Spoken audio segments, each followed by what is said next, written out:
As leaves turn and temperatures drop, it's time to think about winterizing your cargo trailer.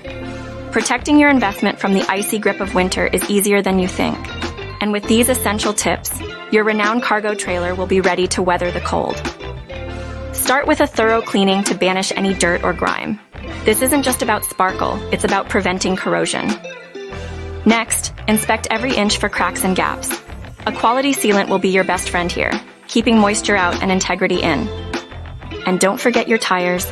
Inflate them to the proper pressure and shield them with covers to fend off the winter elements. Moving parts need love too. Lubricate hinges and locks to keep them from freezing. Inside, clear out anything that could freeze and expand, and give rodents no chance to make your trailer their winter home. If your trailer has a battery, charge it, disconnect it, and store it somewhere dry. Ideally, tuck your trailer under a cover or inside a garage. If that's not an option, a high-quality, breathable cover will do the trick.